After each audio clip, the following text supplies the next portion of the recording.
because he was living in my house at the time, and he was working on his own album, which is really melodic and musical, and you know, it doesn't try to be trendy and stuff like that, and it was more of a, I don't know, it just seems more human. And so I think when I first came down to sketch like some ideas down and stuff, he just made me more comfortable, you know, singing and stuff like that. And I think Roscoe represents the polar opposite, even though they're both equally, I think, musical geniuses and can make something out of nothing, and you know, just super like focused on the music. And I think, you know, I just really needed that from our producers, who are just like into the music and wanted to sort of like experiment and explore like new ideas, and didn't come to the table with like preconceived ideas, you know. It's like, it's difficult going in with producers that I've always worked with, you know, for example Switch and Diplo and stuff, because they've now become, you know, mainstream producers or whatever, and they're really opinionated about where they're at with music, you know, and it was good to have someone like Roscoe who wasn't opinionated yet, you know, and he appreciated music for however it came out, and it was sort of trying to make that make sense for me. And you know, I didn't, if it was up to me, I wouldn't have even had the like any extra music on it. I would have just had the drills all the way through. But you know, it seemed a bit too experimental at this time. You know, he was just like, are you sure about that? But I'm always pushing him to do weirder stuff. It's interesting, I went in to master my record and everyone kept saying, you do know there's like glitches in this song and that song and this song, and I was like, yeah, and I want to leave it there. Like Space Odyssey, you know, the bit where it breaks down and stuff, that's just done on like an iPhone app.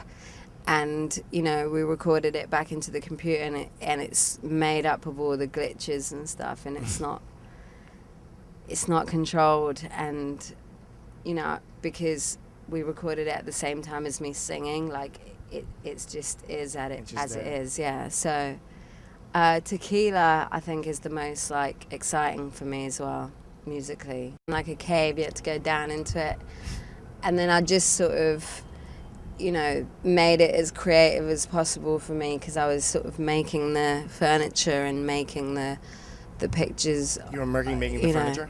Yeah, and covered all the walls with like stuff that I made, and so it felt like every step of the way that I was just, you know, working on the layers of this sort of environment. And you know, it's not like state-of-the-art studio, it's just got a table, 2 speakers and a laptop, like how Calla was made.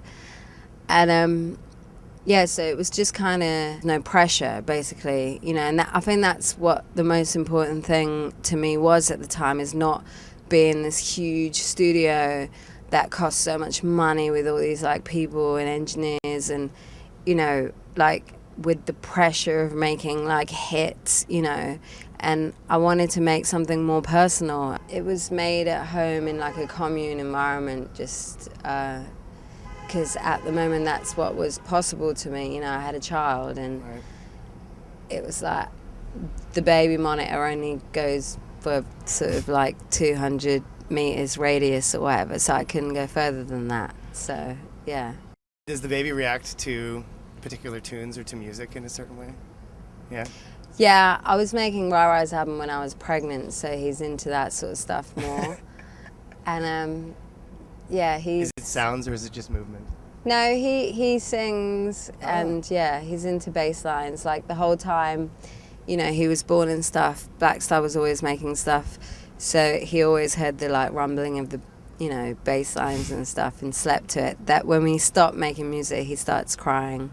Oh, wow. And yeah. That's crazy. So he finds it soothing. I made a track for my album, the first song that I was really into, and the song that actually made my album go in the direction it did, or inspired the album to go in the direction, never actually made the album.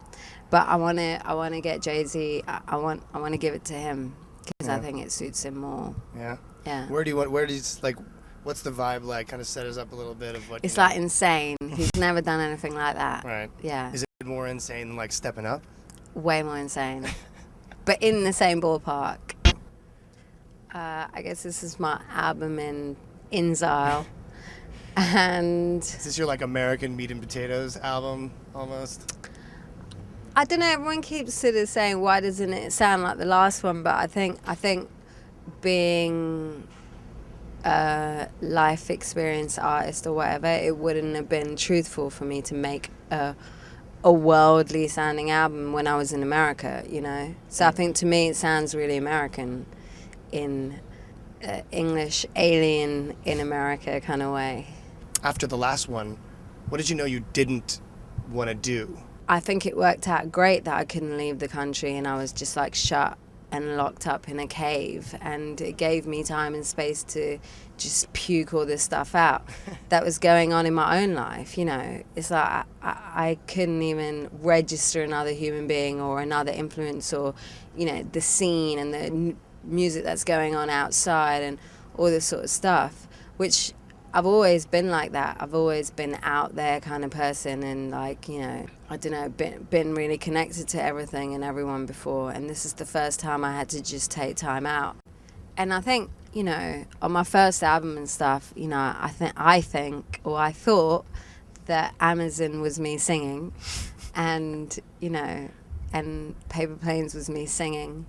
But, yeah, I guess everyone sort of seems to think that I'm singing more on this album. Well, like I'm just singing louder. Right. Because there's some stuff where, like, you know, I think it is what it is. Where I'm hearing like some like serious Rihanna Dream type stuff. Oh, there. I don't know. I thought it was more Tracy Chapman-y, you know, like that. Right. Yeah, I think it is what it is. It's sort of like 90s singing for me. Yeah. Right. I think it takes some muscles. Like, would you quantify that as your love song?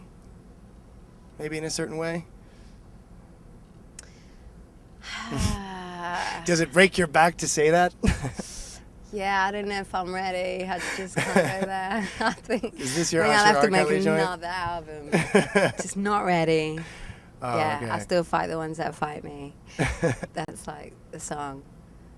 I had to balance it out. Right. Although you do say, I really love a lot also.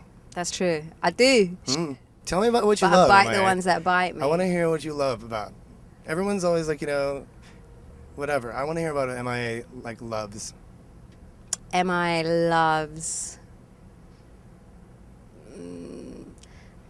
I can't say it. Justin Bieber. My album's really diverse because I think, you know, I try to make a 3D, three-dimensional version of, you know, who I was. And I feel like, and maybe that's because I was making it in the year when everything was 3D, you know, and it's like the World Cup in 3D, and it's like toothpaste adverts in 3D. So I was like, fine, I'll make like an M.I.A. album in 3D, and I think that's what I did. Like sonically, it's a 3D album. It's not this one-dimensional shiny pop album or like type dubstep album. It's like it's just 3D person, and yeah, there's like, you know, you're not always like high all the time going, oh my god, life is so great, skippity doo dah, skippy skippy skip, and it's like at the beach. It's not like that, you know. It's like it's way more complex than that, and I think it has those levels in it for me. I don't know, you know, thinking about Born Free like a month on or something is interesting because last week the you know,